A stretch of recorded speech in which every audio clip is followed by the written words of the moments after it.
نحمده ونصلي ونسلم على رسوله النبي الكريم وعلى آله وأصحابه أجمعين.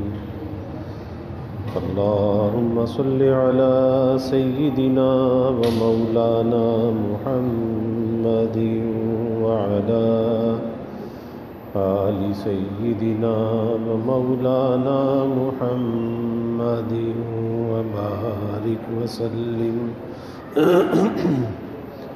صلاة وسلاما كثيرا كثيرا. توفیق الہی اپنے مرشد پاک کی برکت سے عشاء کی اس نشست میں شمائل نبوی صلی اللہ علیہ وسلم کا درس چل رہا ہے، اور اس نیت اور ارادے کے ساتھ کہ اللہ تعالیٰ ذکر حبیب کی برکت سے سارے عالم کو، ساری انسانیت کو کرونا کی وبا سے نجات عطا فرمائے، اور اللہ تعالیٰ ذکر حبیب کی برکت سے اپنے حبیب کی سچی محبت، آپ کی اطاعت، آپ کی معیت اور آپ صلی اللہ علیہ وسلم کی شفاعت اللہ ہم سب کو نصیب فرمائے. رسول اللہ صلی اللہ علیہ وسلم کی عادات طیبات کے بارے میں بات چل رہی ہے کہ گھر کے اندر کی جو زندگی تھی اللہ کے حبیب صلی اللہ علیہ وسلم کی، وہ کیسی تھی.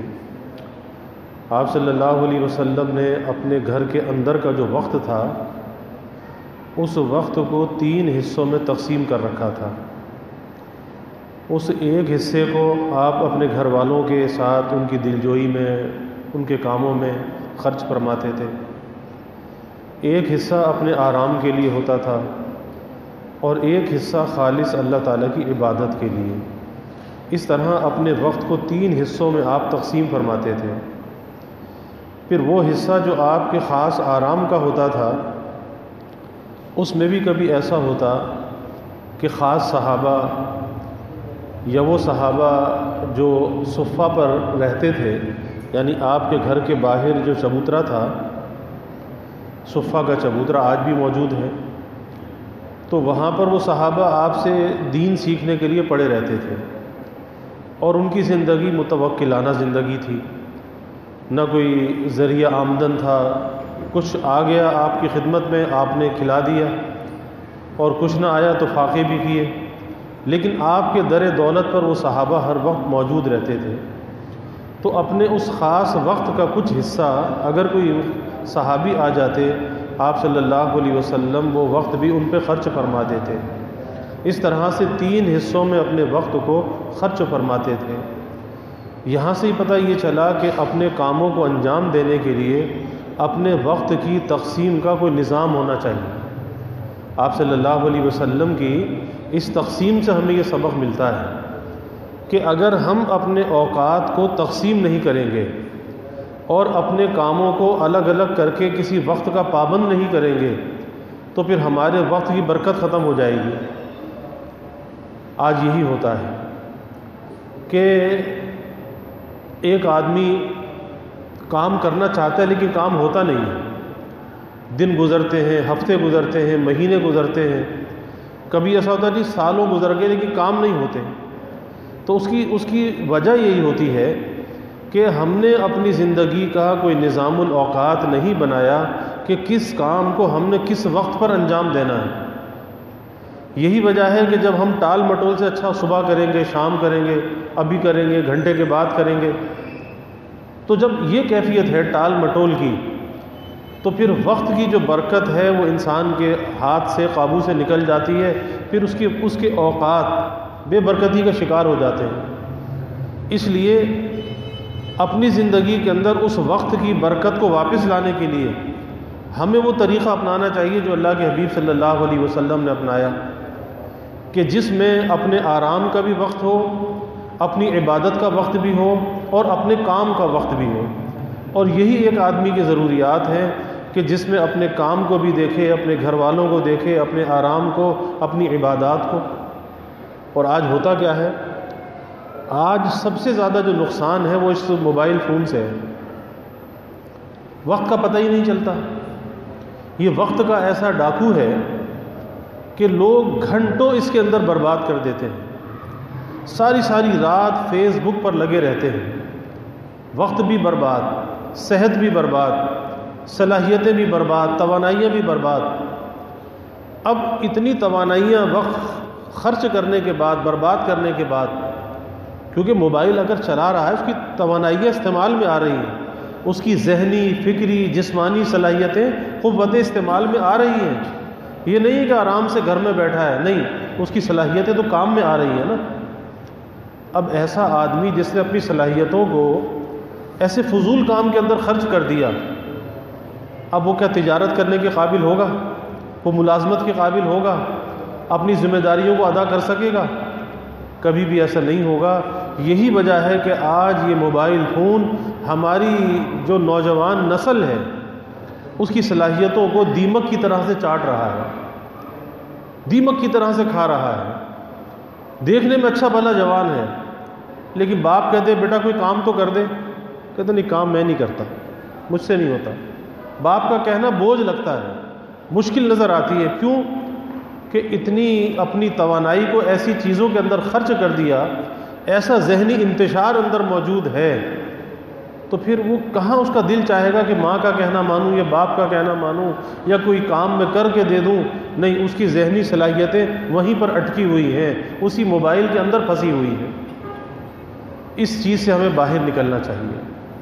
اگر ہم نے اس پر فکر نہ کی تو یہ ہماری نسلوں کو، اس کو کہتے ہیں نا کہ ان کی صلاحیتوں کو یہ بالکل کھا کے ختم کر دے گا، جیسے دیمک لکڑی کو کھا کے ختم کر دیتی ہے، کہ دیکھنے میں تو نظر آئیں گے کہ یہ نوجوان بچے ہیں، لیکن ان کے اندر کی صلاحیتیں نہیں ہوں گی۔ اور آج باطل یہی چاہتا ہے، باطل کی جو طاقت ہے یہود کی، ہنود کی، وہ یہی چاہتا ہے مسلمان کو کام کا نہ رہنے دے، بس یہ نام کا مسلمان تو ہو لیکن یہ کام کا مسلمان نہ ہو۔ اور اس کے ذریعے سے یہ جو سوشل میڈیا ہے، تو یہ سوشل میڈیا کے ذریعے سے ایک سائبر وار ہے۔ کتنے سائبر کرائمز بڑھتے چلے جا رہے ہیں۔ کیا ہے کہ جی کسی کا کریڈٹ کارڈ ہیک کر لیا، کسی کا بینک کا ATM کارڈ ہیک کر لیا، اس کے اکاؤنٹ کو خالی کر دیا۔ یہ کیا ہے؟ سائبر کرائمز ہے۔ اسی طرح سے سائبر وار ہے، جنگ ہے، اور وہ جنگ ایسی چل رہی ہے کہ گھر بیٹھے ان کے دماغوں کو فتح کر لو، بس پھر کسی جنگ کی ضرورت نہیں ہے، کسی توپ اور ٹینک کی ضرورت نہیں، کسی میزائل کی ضرورت نہیں، بس ان کے ذہنوں کو فتح کر لو، یہ کافی ہے کہ یہ اپنے گھروں میں رہیں، اپنے کو آزاد بھی تصور کرتے رہیں، دھوکے کے اندر مبتلا رہیں، لیکن ان کو ذہنی طور پر غلام بنا لو۔ آج ساری محنت اس کے اوپر ہو رہی ہے۔ اس لیے ہمیں بہت بڑا سبق یہ ملتا ہے اپنے نبی صلی اللہ علیہ وسلم کی حیات طیبہ سے کہ ہمیں اپنی زندگی کے اوقات کو کارآمد کاموں میں لگانا چاہیے۔ اور مصروفیت کون سی مصروفیت ہو؟ مصروفیت تو وہ بھی مصروفیت ہے نا، کہتے جی ہم تو مصروف ہیں، تو بھائی وہ کام کی مصروفیت نہیں ہے جو آپ کی صلاحیتوں کو دیمک کی طرح چاٹ بھی رہی ہے، آپ کی شرم و حیا کا جنازہ بھی نکال رہی ہے، آپ کو بے حیا بے شرم بھی بنا رہی ہے۔ وہ کون سا کام ہے؟ تو اس کی حفاظت کرنی چاہیے۔ انسان کے اندر جو حیا کا جو جوہر اللہ نے رکھا ہے، کیسی حیا!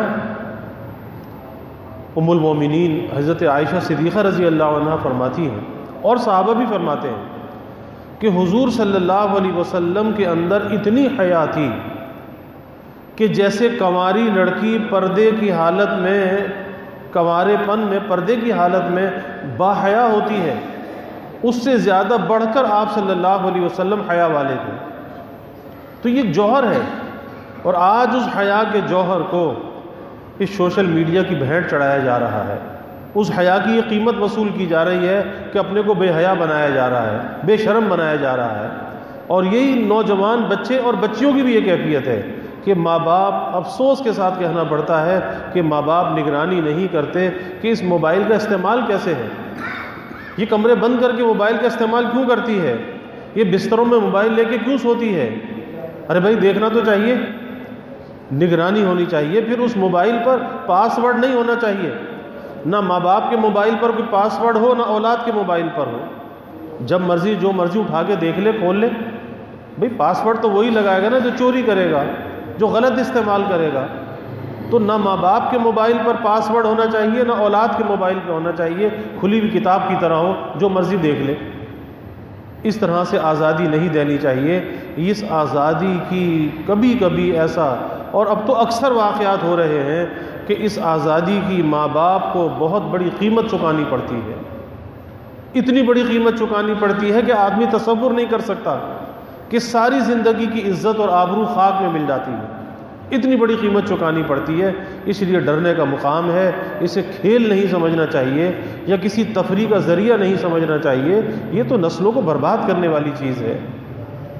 تو اللہ کے حبیب صلی اللہ علیہ وسلم گھر کے کام کاج فرماتے تھے، اور معمولی معمولی کام کے کرنے میں آپ کو کوئی عار نہیں آتی تھی، کوئی جھجک محسوس نہیں ہوتی تھی۔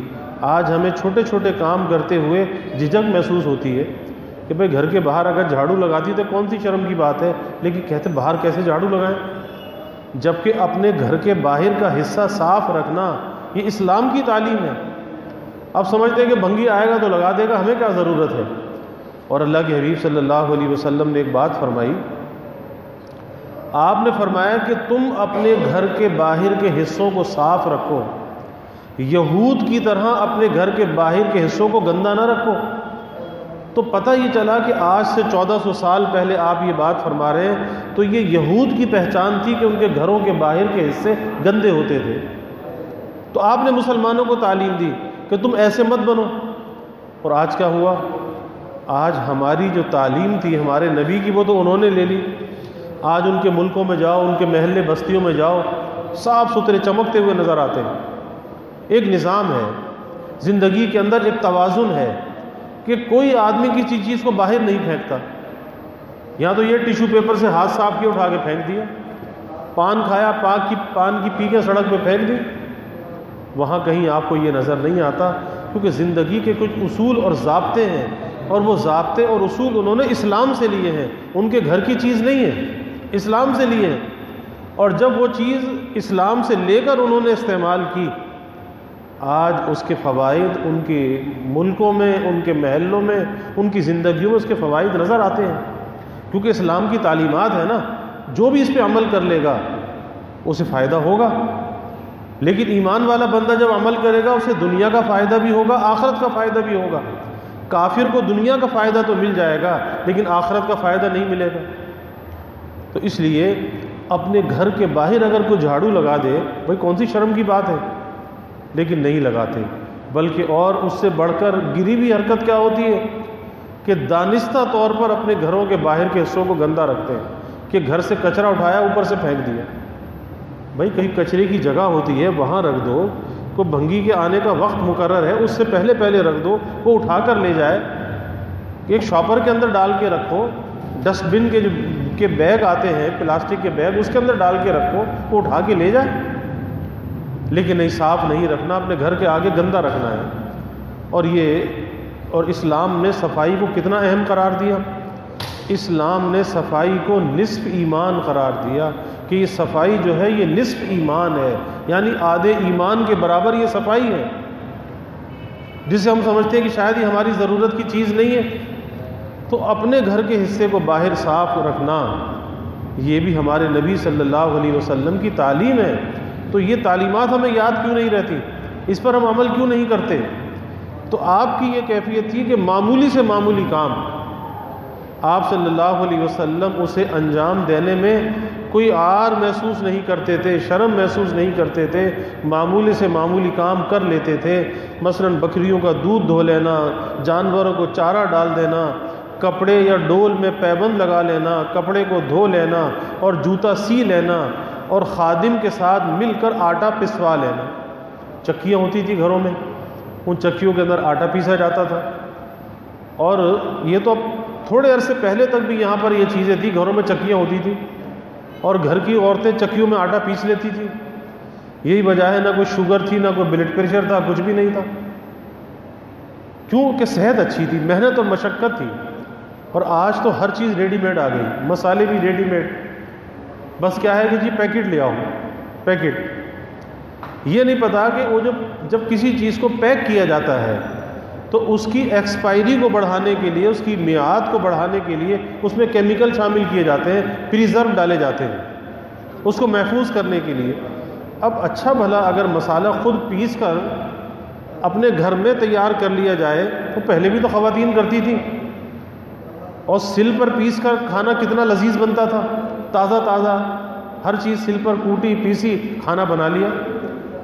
اب اس ریڈی میڈ کی تباہی کتنی ہے کہ جب یہ کیمیکل کے اجزاء ہمارے جسم کے اندر جاتے ہیں یہ بیماریاں پیدا کرتے ہیں۔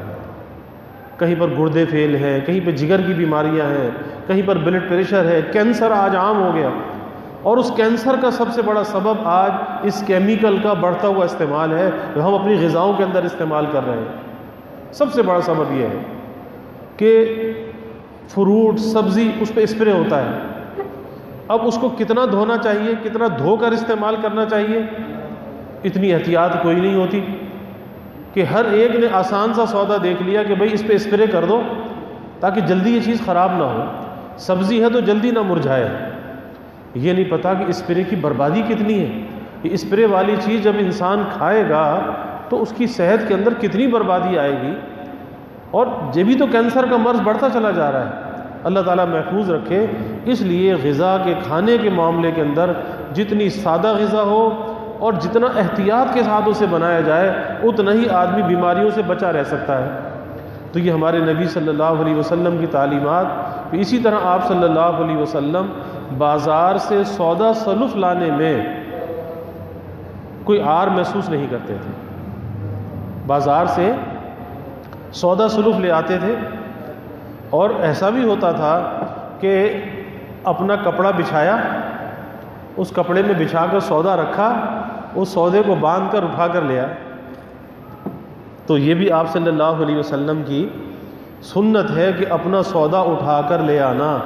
اب آج تو کپڑوں کا زمانہ گیا، پہلے تو ٹوکریاں بھی لوگ لے کے جاتے تھے، اب تو وہ بھی زمانہ گیا، اب تو شاپر کا زمانہ آ گیا۔ حالانکہ یہ شاپر پلاسٹک کیا ہے؟ پیٹرول ہے، پیٹرول کا دانہ ہے، کیمیکل ہے۔ اب اس میں گوشت جائے گا، جو چیز بھی جائے گی تو اس سے جب مس ہوگا اس کے اثرات تو آئیں گے، تو بیماریاں تو پیدا ہوں گی۔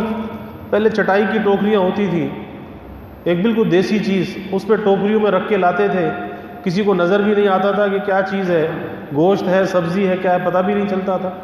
اور اب تو شاپر میں لاؤ تو 100 آدمیوں کی تو نظر پڑتی ہے کہ جی اس کے اندر تو گوشت ہے، اس کے اندر تو فلاں چیز ہے۔ اور نظر بھی اس چیز کی برکت کو لے جاتی ہے، نظر جب لگتی ہے اس چیز کی برکت کو لے جاتی ہے۔ اسی لیے کہا جاتا ہے کہ جو ہوٹلوں پہ کھانا کھاتے ہیں نا لوگ جا کے، تو بھائی وہ جو باہر جو بکرے کی رانیں لٹکی ہوئی ہیں، مرغیاں لٹکی ہوئی ہیں، اب بہت سے لوگ ایسے گزرتے ہیں کہ جن کی جیب اس قابل نہیں ہے، اجازت نہیں دیتی کہ وہ کھا سکیں، تو وہ حسرت بھری نگاہ ڈالتے ہوئے جاتے ہیں، حسرت بھری نگاہ، اور جب وہ حسرت بھری نگاہ پڑتی ہے اس کے نور کو ختم کر دیتی ہے، برکت کو ختم کر دیتی ہے۔ لوگ بڑے شوق سے کھاتے ہیں کہ جی بڑے مزے کی کڑھائی کھا کر آئے، یہ نہیں پتا اس کی برکت تو جا چکی۔ اسی لیے علامہ عبد الوہاب شعرانی رحمۃ اللہ علیہ بہت بڑے اکابر اولیاء امت میں سے گزرے ہیں، انہوں نے ایک بات لکھی، انہوں نے فرمایا کہ اگر آدمی کھانا کھائے تو یہاں تک احتیاط کرے کہ کتا بلی کی نظر سے بھی چھپ کر کھائے، کہ کتا بلی کی بھی اگر نظر پڑے گی اور اسے اگر نہ دیا اس کی برکت نکل جائے گی کھانے میں، اور اگر اس کو بھی شریک کر لو، پھر اس کو بھی ڈالتے جاؤ، کوئی انسان بیٹھا اس کو بھی ساتھ میں شریک کر لو تاکہ اس کھانے کی برکت تو باقی رہے۔ تو کھانے پینے کے معاملے میں بڑی احتیاط ہے۔ اللہ کے حبیب صلی اللہ علیہ وسلم اپنے کپڑے میں سودا باندھ کر بازار سے اٹھا کر اپنے گھر لے آتے تھے، اور بازار جانے میں، سودا لانے میں آپ کوئی عار محسوس نہیں کرتے تھے۔ تو یہ ہمارے نبی کے طریقے ہیں۔ اللہ ہمیں عمل کی توفیق عطا فرمائے۔ وآخر دعوانا الحمد للہ رب العالمین والعاقبۃ للمتقین والصلاة والسلام علی اشرف الانبیاء والمرسلین اللہم صل علی سیدنا و مولانا محمد وعلی آل سیدنا و مولانا محمد وبارک وسلم۔ ربنا آتنا فی الدنیا حسنہ وفی الآخرۃ حسنہ وقنا عذاب النار۔ ربنا اتمم لنا نورنا واغفر لنا انک علی کل شیء قدیر۔ اللہم اعنا علی ذکرک و شکرک و حسن عبادتک۔ اللہم وفقنا لما تحب وترضى من القول والعمل والفعل والنیۃ والہدى انک علی کل شیء قدیر۔ اللہم ارزقنا حبک وحب حبیبک صلی اللہ علیہ وسلم۔ اللہم ارزقنا شہادۃ فی سبیلک واجعل موتنا ببلد رسولک۔ یا اللہ یا رحمن یا رحیم یا کریم یا ارحم الراحمین یا اکرم الاکرمین۔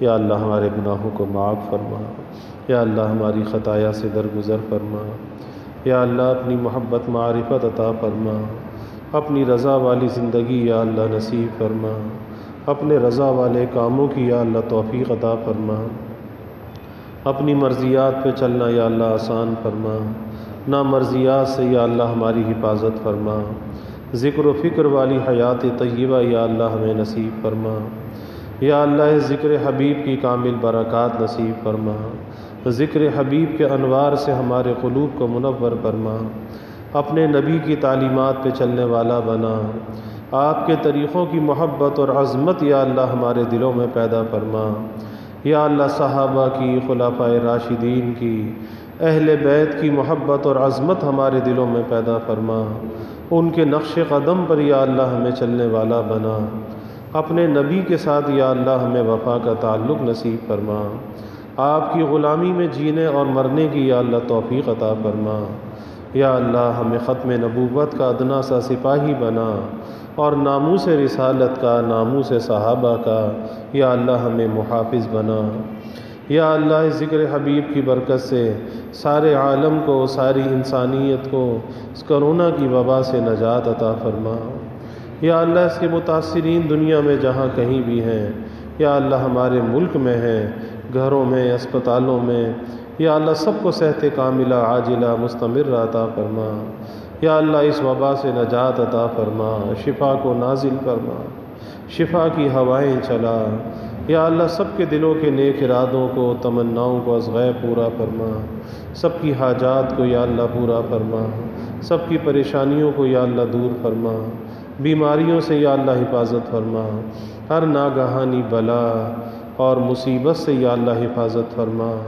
زمینی آسمانی آفات سے یا اللہ حفاظت فرما، موذی امراض سے یا اللہ حفاظت فرما، یا اللہ سب کے علم میں، عمل میں، رزق میں خوب خیر و برکت فرما، ابواب رزق یا اللہ کشادہ فرما، رزق حلال عطا فرما، آسان عطا فرما، برکت والا عطا فرما، یا اللہ کبھی کسی کو مخلوق کا محتاج نہ بنا، ہمیشہ اپنے در کا سائل اور بھکاری بنا، اپنے در کا منگتا اور سوالی بنا، یا اللہ اپنے غیر سے ہماری امیدوں کو قطع فرما، اپنی ذات عالی کا یقین ہمارے دلوں میں پیدا فرما، ہر امید کو یا اللہ اپنی ذات سے وابستہ کرنے والا بنا، یا اللہ ایمان کی ترقی عطا فرما، اعضاء کی سلامتی عطا فرما، ہر محتاجی سے، معذوری سے یا اللہ ہماری حفاظت فرما، یا اللہ ہمارے ملک پر اپنی رحمتوں کا نزول فرما، اس ملک کو امن کا، سلامتی کا گہوارہ بنا،